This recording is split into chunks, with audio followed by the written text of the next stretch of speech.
Played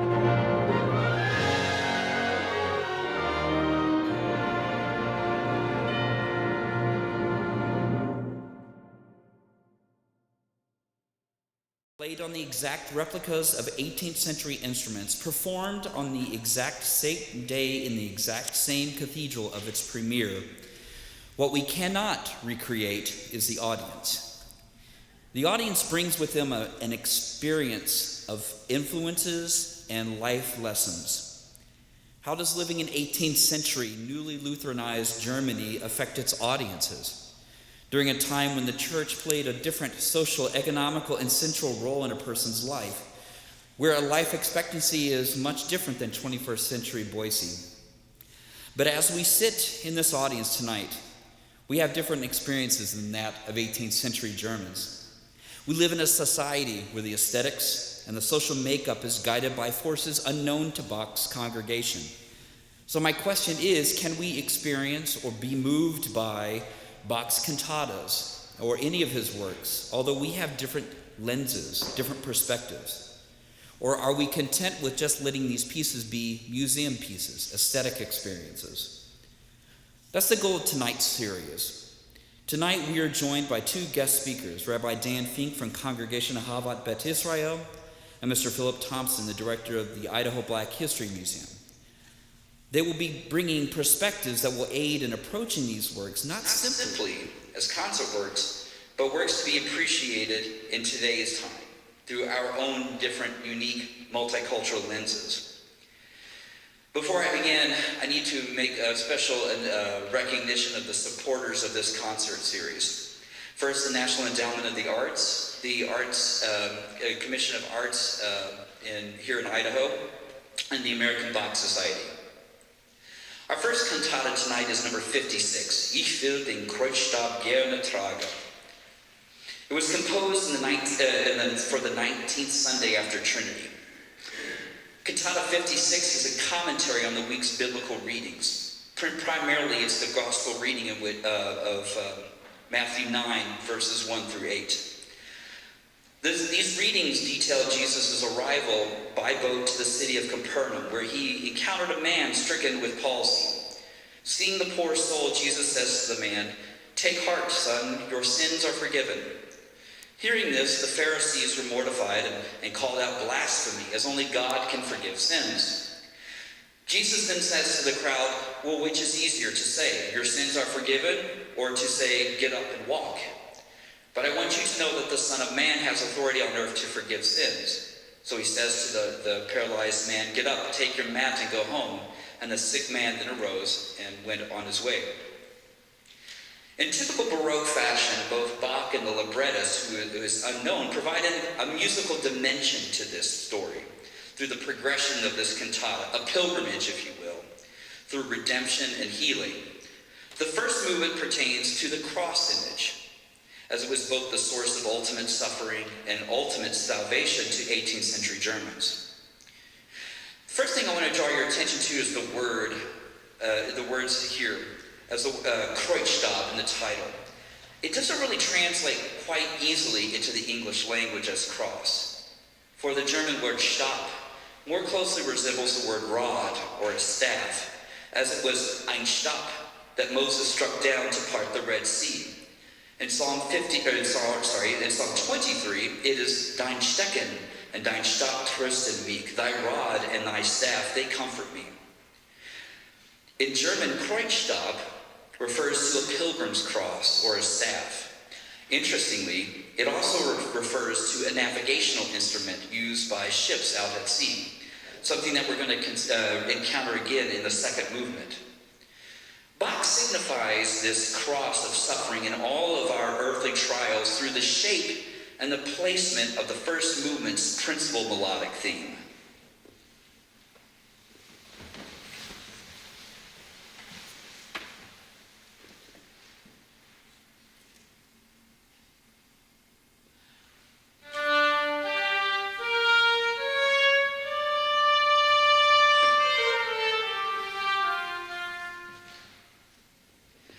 That melody is quite expansive. It stretches an entire octave, and it's melodically chromatic. The intervals between the third and the fourth note is an awkward, dissonant, augmented second. Interestingly, to create this odd interval, Bach traveled outside of the home key, the home tonality, and added a C sharp. Sharp in German is actually the word Kreuz. Musically painting a cross design is a common occurrence in Bach's music. Often he would oscillate between four pitches so that a cross can be visibly seen when you connect the dots in the score. However, this one is different, and it illustrates Bach's theological knowledge. The musical line is not a true cross, but it is a sturdy rod, with all the expansiveness and the thorny chromaticisms of a cross. In fact, in Bach's manuscript, when the bass soloist finally sings the motive, he doesn't write the actual word Kreuzstab. He actually writes and draws a cross. This kind of reminds me of the medieval scribes when they would use red ink in copying the New Testament to indicate the words of Jesus. Not only is this figure expansive in its range, an octave, but it's expansive in where Bach places it within the ensemble. First, it's in the middle of the ensemble texture with the second violins and second oboe.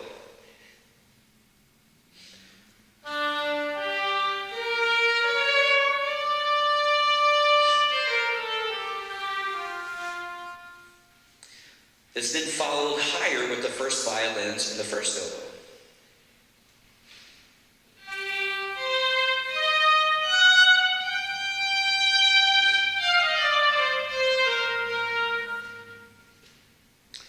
Then finally, if it's placed down into the earthly realm with the cellos and the bassoon.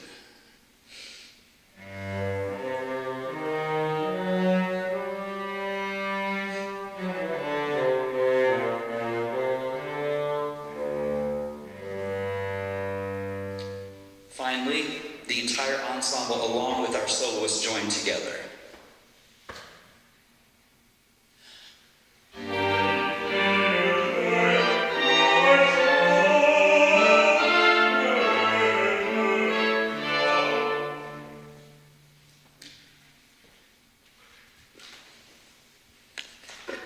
Bach continues to musically depict the text later on in the movement, as Dr. Seppala sings the text, "Da leg ich den Kummer auf einmal ins Grab, da wisch mir die Tränen mein Heiland selbst ab. There I lay my sorrows in the grave. There my Savior himself will wipe away my tears."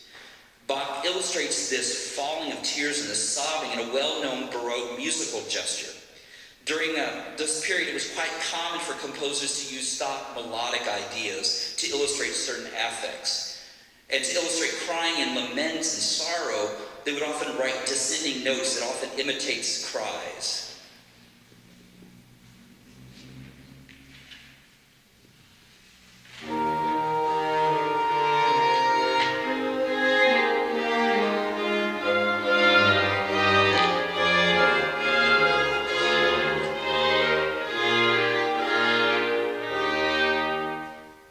Hopefully you can see that lamenting feeling there. If you remember the gospel where Jesus arrives to Capernaum on boat, and that the word Kreuzstab also meant a navigational aid for sailors, then it's no surprise to see that this nautical idea resurfaces. The second movement is uniquely scored wherein the cello has an independent line and represents the waves of the ocean against the pilgrim as he travels through the furious sea foams of the world, as the soloist says, die würdenvolle Schäumen.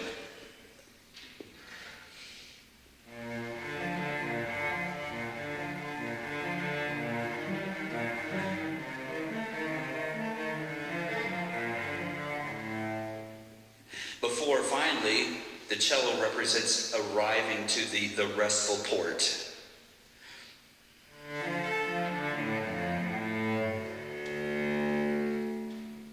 I find it really fascinating that the librettist uses the German word mein Wandel at the recitative start. Many English translations use the term pilgrimage or journey when trying to define that word mein Wandel. However, in German, the word pilgrimage actually is die Wallfahrt. Mein Wandel literally means my change, as in the change the soul makes through a pilgrimage. Now, the end of the trials and sufferings and longing for a heavenly home is finally reached with the fourth movement.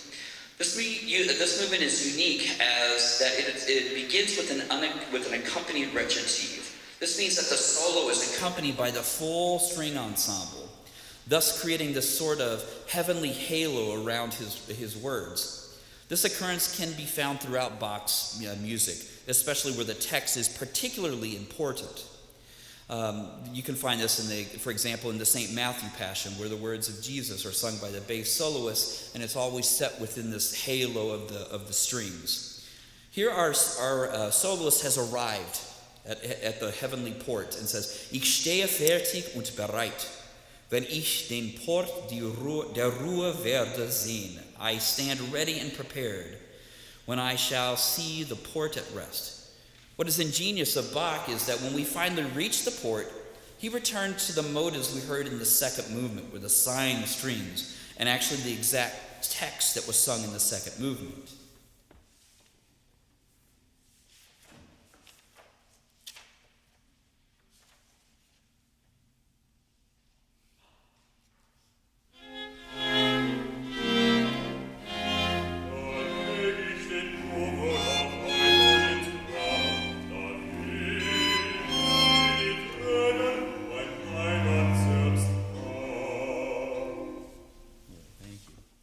As with many of Bach's cantatas, it concludes with a Lutheran Corral, this time using a familiar chorale tune by Johann Krüger with the text from Johann Frank's hymn Du, o schönes Weltgebäude, which, as you'll read in the translation, makes obvious references to ocean voyages. But Bach, being Bach, wasn't content with a simple presentation of the hymn.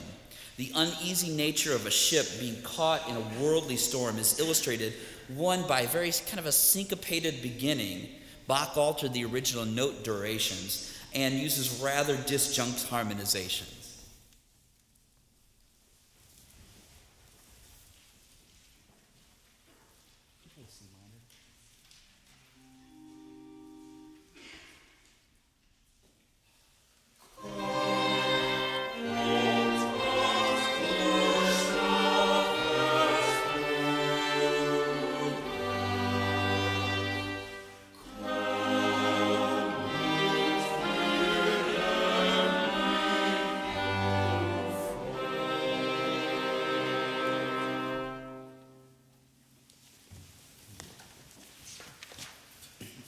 The noted musicologist Paul Horn wrote, "It should be borne in mind that in his times, and to him in particularly, Johann Sebastian Bach lost his first wife in 1720.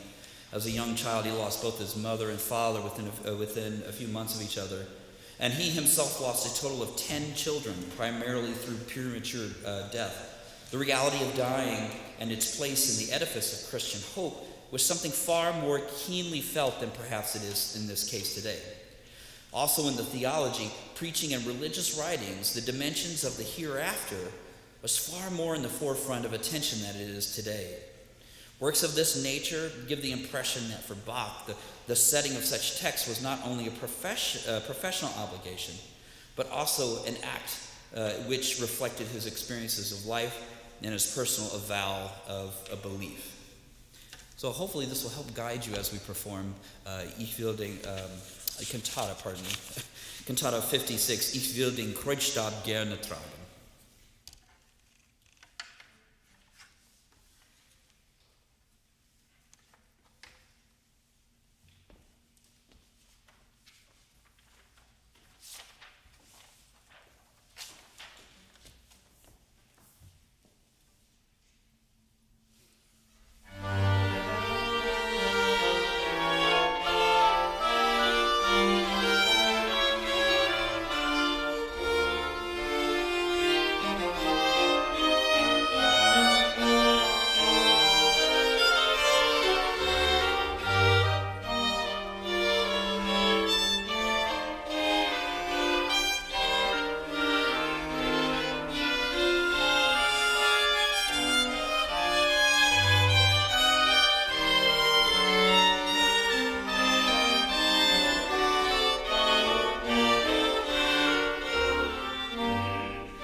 There'll be a little bit of a scene change here as I talk about our next cantata, Cantata 158, Der Friede sei mit dir. Unlike the previous cantata, the chronology of 158, Der Friede sei mit dir, peace I leave with you, is not as certain. There are certain stylistic traits. Both the music and the text, they are very similar to the first cantata this evening. All of that kind of points to that being composed around 1730. On the other hand, its brevity. This is the shortest of all Bach cantatas of his 200 and some odd that we actually have. It's the shortest one we have. And it's very much in a small chamber-like quality. And all these, they're similar to the cantatas that Bach wrote when he was a court music director in Weimar, which was around the middle of his career. Also, the occasion in which this cantata was written is also fluid. There is evidence in the libretto, in the text, that it would be appropriate for a festival in the Christian liturgical calendar, the Feast of the Purification. But also, it was appropriate for the third day after Easter. Both Gospels contain, elements of peace, death, and the resurrection, which, let's be honest, almost all readings in some way have to do with that. On the other hand, the third movement in this piece makes clear references to the Canticle of Simeon, Lord, now lettest thou thy servant depart in peace. And this is specifically a reading for that Feast of Purification. The first movement begins with a recitative for bass and continuo, and it presents Christ's words 3 times, each time with unique nuances. The first is a simple little benediction that's in the home key of D major.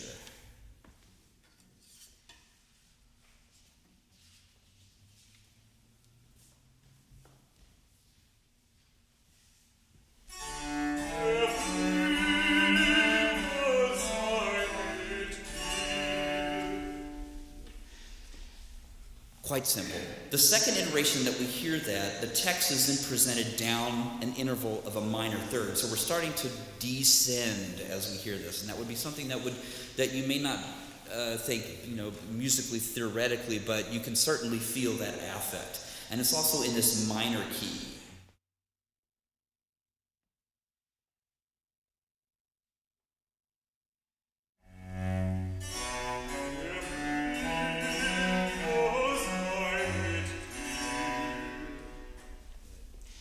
With each iteration we hear this, we descend, and the harmonies this time start to follow the text. Here our solos would then sing, Der Fürste dieser Welt, der deine Seele nachgestellt, the princes of the world who laid snares to your soul.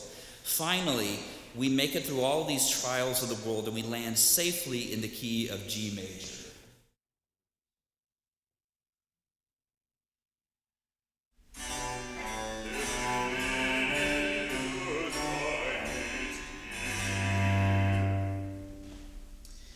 The second movement is an aria for bass and violin. It's another unique kind of juxtaposition between music and text. If you read the translation, world farewell, I am weary of you, I want to go home. But then you listen to the music, it's quite joyous. It's in a joyous major key, as if all these trials are this fleeting moment compared to the rewards that you will get in heaven. It also has a very rhapsodic violin part, and it's in a very bizarrely high range. In fact, at no time does the violinist use her lowest string, and it kind of represents this ecstasy of heavenly peace. Many scholars kind of believe that this high range indicates that it was originally conceived to be played by a flute, but as Dawn was mentioning last night in our rehearsals, that it wouldn't be for a flute because there's no time to breathe at all.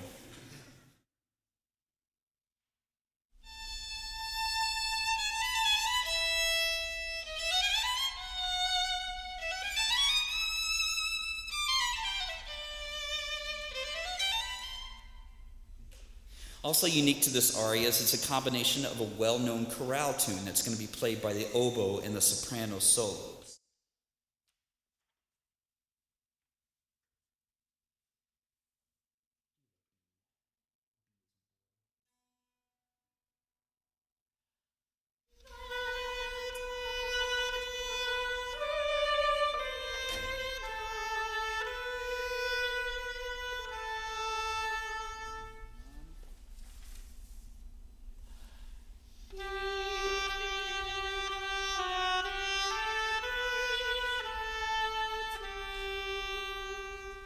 What's unique is that Bach would place his chorale tune, that it actually uses identical texts and sentiments as the aria. World, farewell, for I am tired.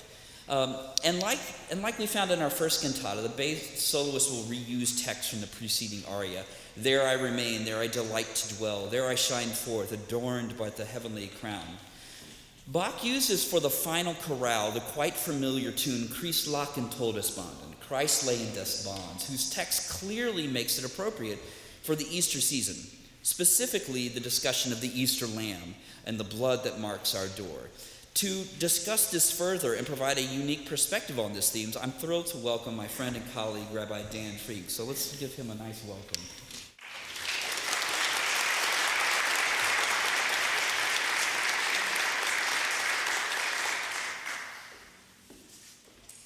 Thank you, Dr. Porter. What a privilege it is to be here and to listen, because I love Bach's music, and this cantata is no exception.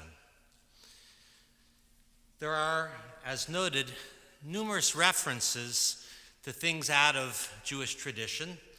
The title itself in the German is a direct translation, probably through the Latin, but originally from the Hebrew liturgical phrase that is still part of Jewish practice, Shalom Aleichem, peace be unto you, to which the response is Aleichem Shalom, and may peace also be with you.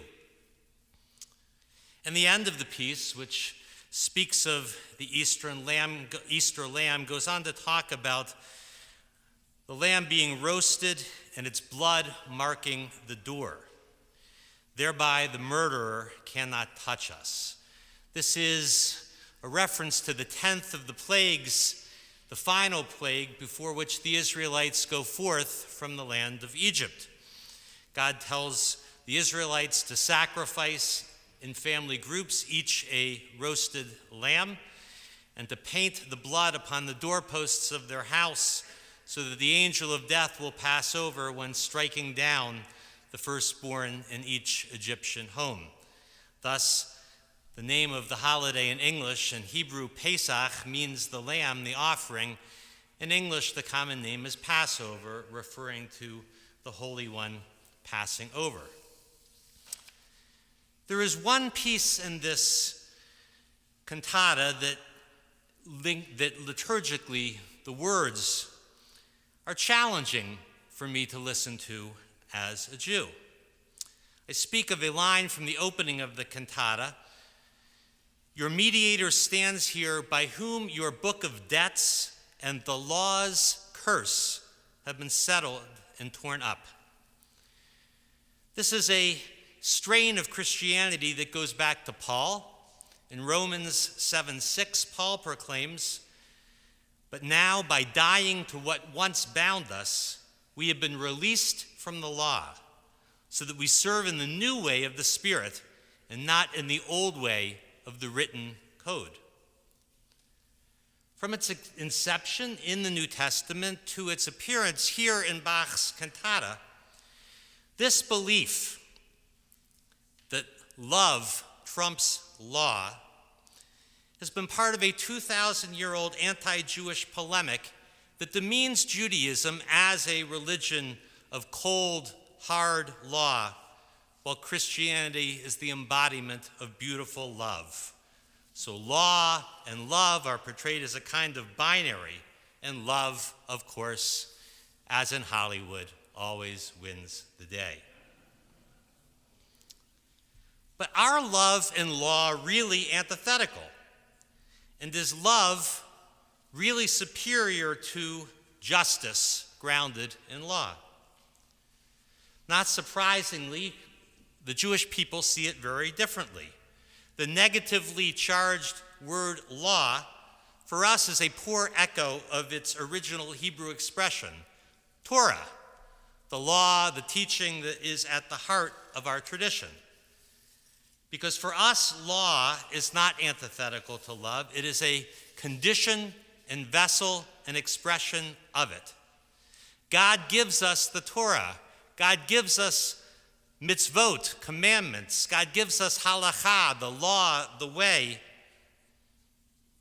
as a gift of love, as a path by which we might live better, more compassionately, more justly. Think how many of us would truly wish to live in a place devoid of law. You see it in failed states run by warlords. Law is a prerequisite for civilization. Without civilization, there is no stability, there is no justice, there is no Bach. Finally, it strikes me as I listen that Bach's quotation of this verse deriding law is, at its heart, a contradiction of what makes Bach Bach in the first place. The music is intricate, it's complex, it is built essentially, as it were, on law, on the laws of harmony and chord progression, the laws that underlie Western music, for which Bach set the standards, many of which continue to this day. The musical laws that undergird this music are what makes it beautiful to our ears. The fixed forms that Bach employs, the laws, don't suppress beauty and creativity. They are the opposite. They are the vessel that contains, defines, shapes, and creates the music into the magnificent structure that we will hear this evening. The poet Robert Frost famously compared writing free verse to playing tennis without a net.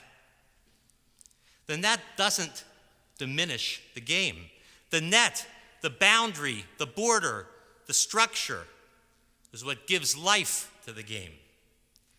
So as we listen to the music of Bach's cantata, let us reflect on how it stands in tension with the liturgical words that give it voice. Let us hear the beauty, the creativity, but also the law, which is not a curse, but a blessing.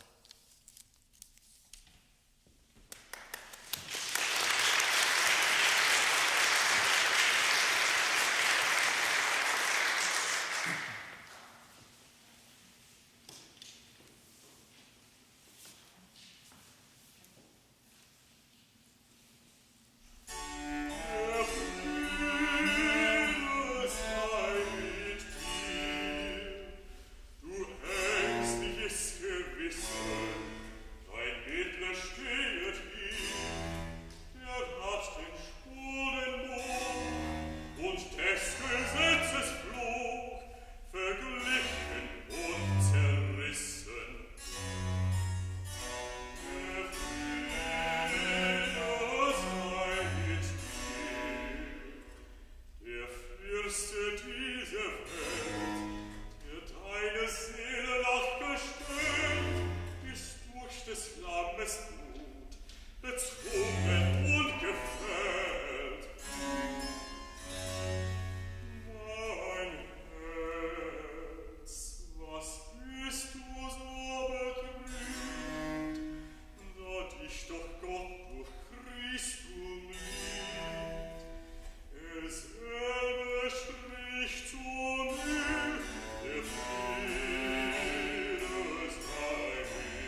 And you will take a quick 10-minute break.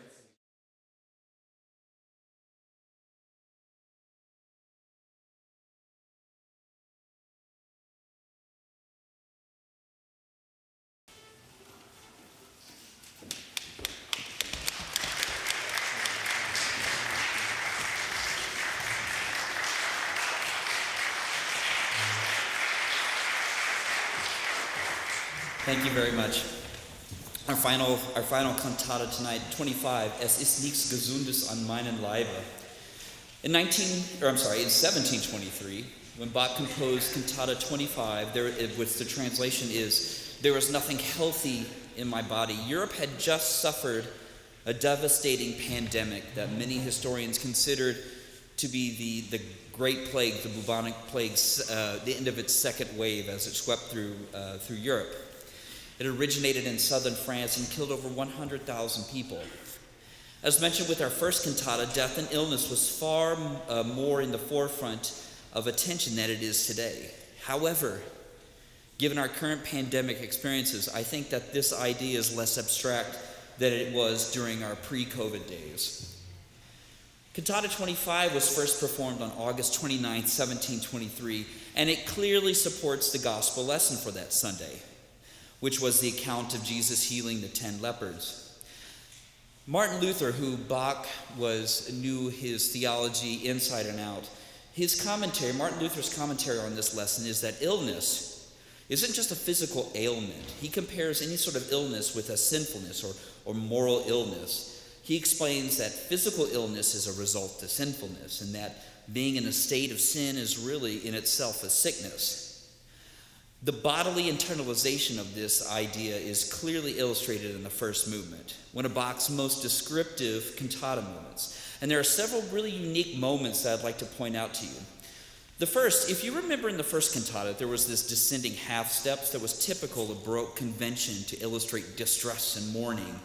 Here, Bach varies this technique within the orchestra, where tearful half steps oscillate throughout the entire movement.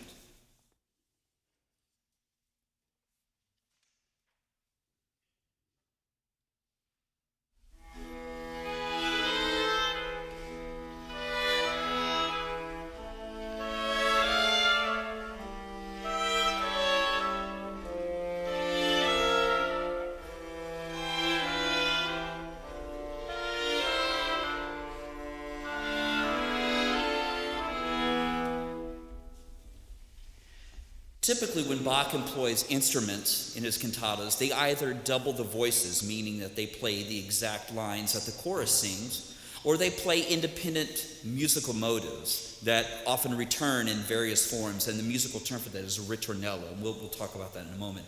Here they are purely atmospheric for the first half of the movement, and they are a constant reminder of this lamenting affect of the text.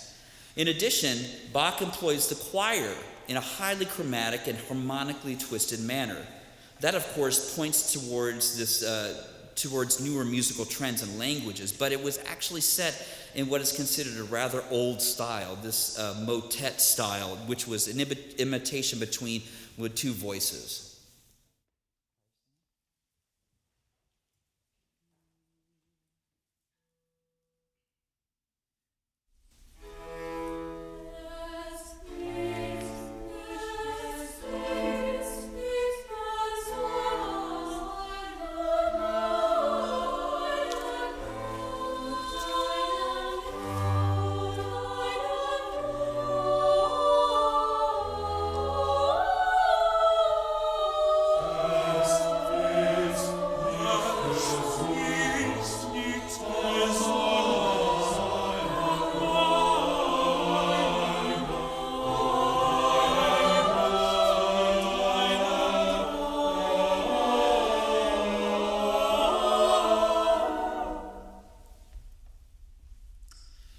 You will also hear another unique addition to this cantata, mainly the use of brass. Now, having brass instruments in a cantata, it's not novel to this work, But like the strings and the double reeds at the beginning, the brass instruments were primarily used as either independent melodic material or they doubled the voices. Here the brass instruments played the familiar chorale tune, Herzlich tut mich verlangen.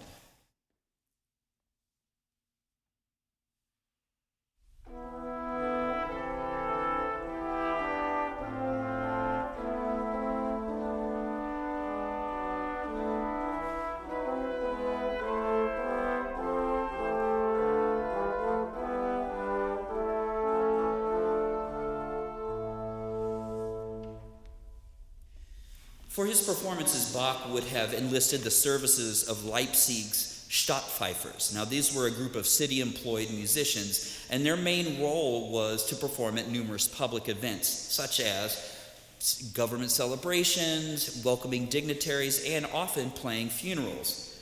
The tune Herzlich tut mich verlangen would certainly be one performed at such events, such as a funeral. And hearing this within the context of a cantata would certainly solicit such imagery to the congregants. But again, Bach, being Bach, wasn't content on simply having the chorale tune with the brass instruments. Bach signals its importance by embedding it deep within the lowest instruments. The tune, in its original form,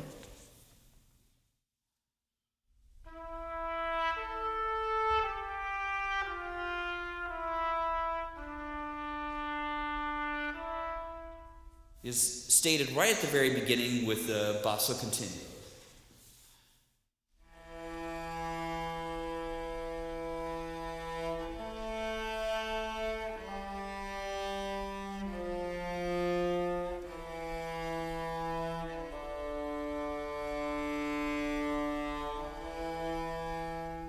You might recognize that tune from the Passion Chorale, the O Sacred Heart No Wounded, or if you remember from the 1970, Paul Simon used that in his tune, the American tune. He himself was influenced by Bach. So now with Bach's recitatives, that's where the theological message of the cantata resides. In the second movement, it's particularly challenging to provide accurate translations. Our tenor states that the whole world is a hospital. But if you study German in high school or in college, you know that the word in German for hospital is das Krankenhaus, not Hospital. 18th century Germans used the word Hospital not to mean a hospital, but it's a place where you sent the sick when there was no hope left for survival. Think of it much like the definition of a hospice today. By saying the world is a hospital, Bach's audience would understand the world was a much more dire condition than simply being sick. Remember, they had just suffered a major pandemic wave that had just killed over 100,000 people. The tenor continues to identify all the illnesses that afflict us, almost like the 7 deadly sins. The first is a raging fever, but of evil desires. The second is the hateful speech of pride. And here the German word is Gestank, which actually refers to miasma, or the bad air that causes sicknesses. The third one, and I think this is particularly interesting, is the illness Geldzug, which is actually a play on words. Geldzug literally means gold sickness, which is also, if you know German, Gelbzug actually means jaundice, which is that same sickness of the skin turning yellow. It's the same thing with that gold sickness. And the recitative leaves us with the question, who will restore our health? The second movement continues with the question, and Bach asks this question in an interesting manner. The movement is sparsely orchestrated. Just continue on the bass instrument. The cello presents a simple melodic line or ritornello that returns throughout the movement.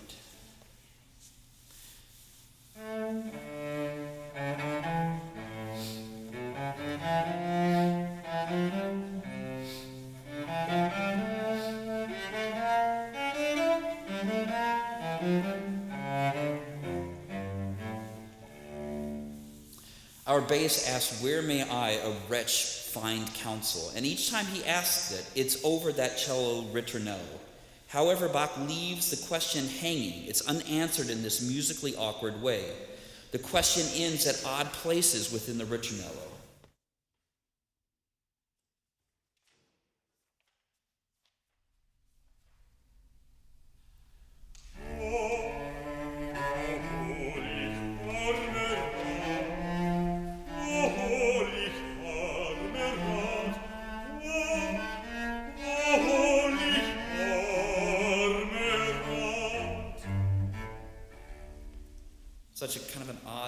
they didn't quite line up. Let's listen to it the second time it comes, an even more obscure ending.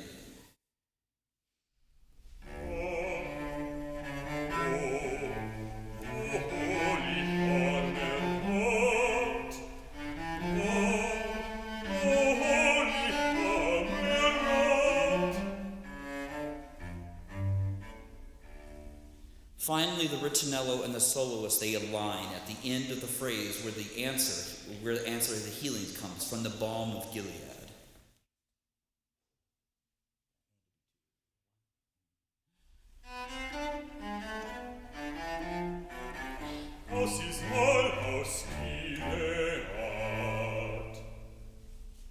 The question posed in movements 2 and 3 are finally given a name in movement 4. O Jesu, lieber Meister, O Jesus, my dear master. And in contrast to that sparse orchestration that you just heard, the fifth movement, a soprano aria, is more fully orchestrated. However, as you've seen in the orchestrations in Bach's cantatas, they also carry additional meaning. As the soprano calls up to heaven, "Open to my simple songs, Jesus, your merciful ears," we hear an exchange, or let's say an echo, between the earthly songs, played by the strings and double reeds in the lower register, answered in the heavenly sounds of the flutes.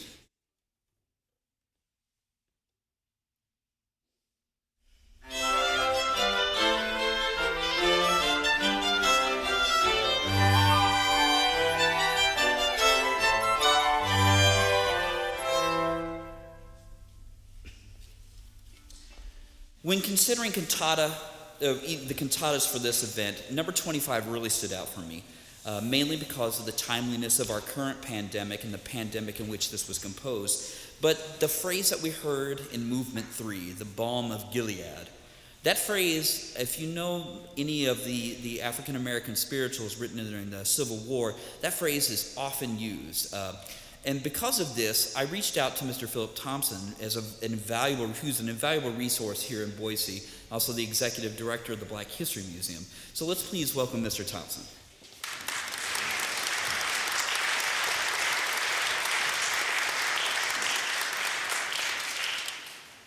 There is a balm in Gilead.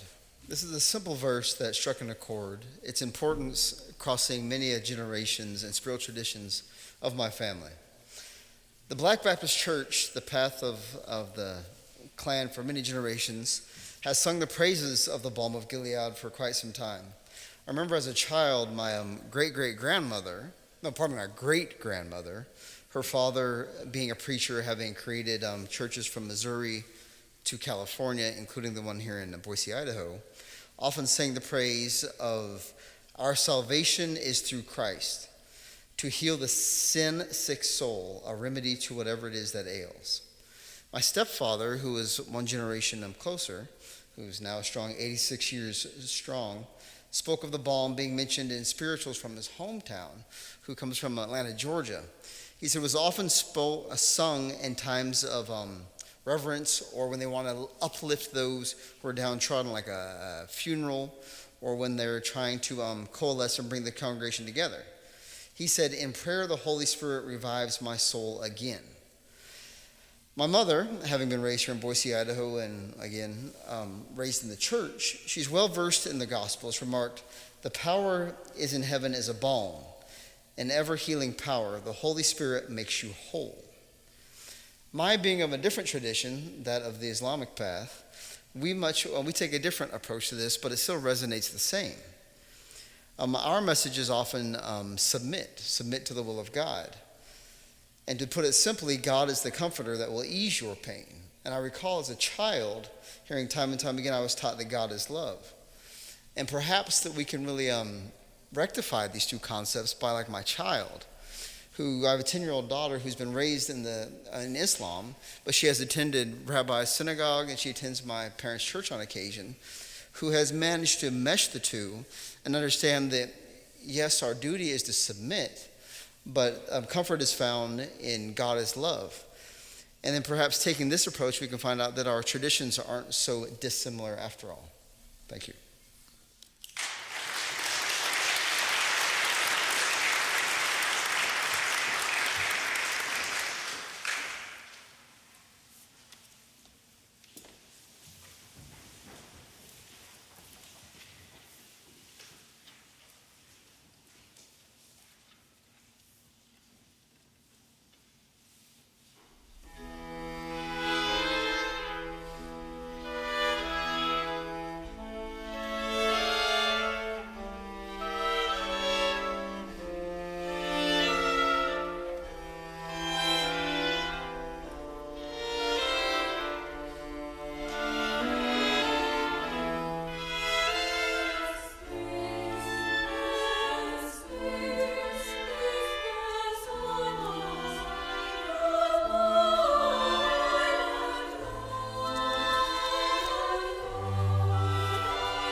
ganze Welt ist nur ein Hospital, wo Menschen wollen selber große Zahl und auch die Kinder in der Wiegen.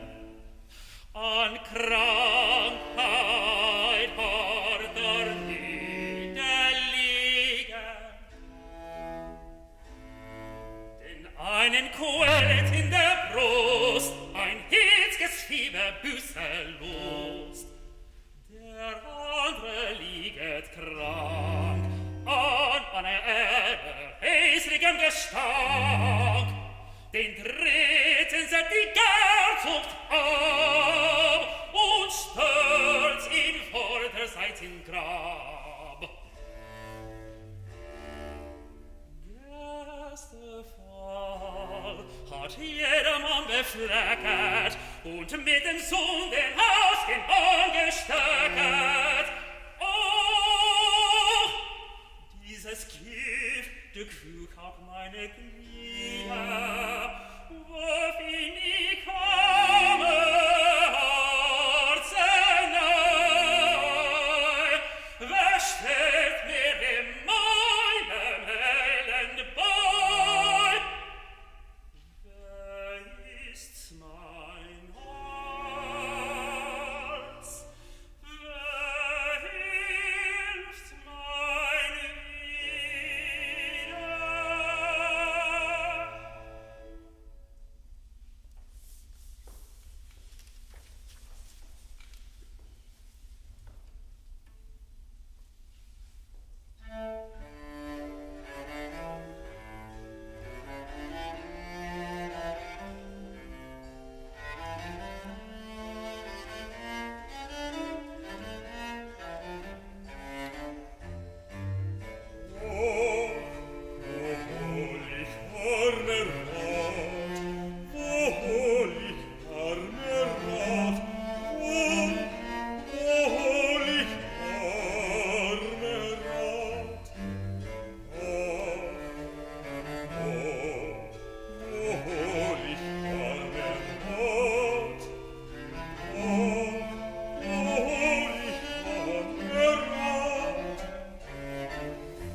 Sie bestes Willen, du mein Herr.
Thank you so much.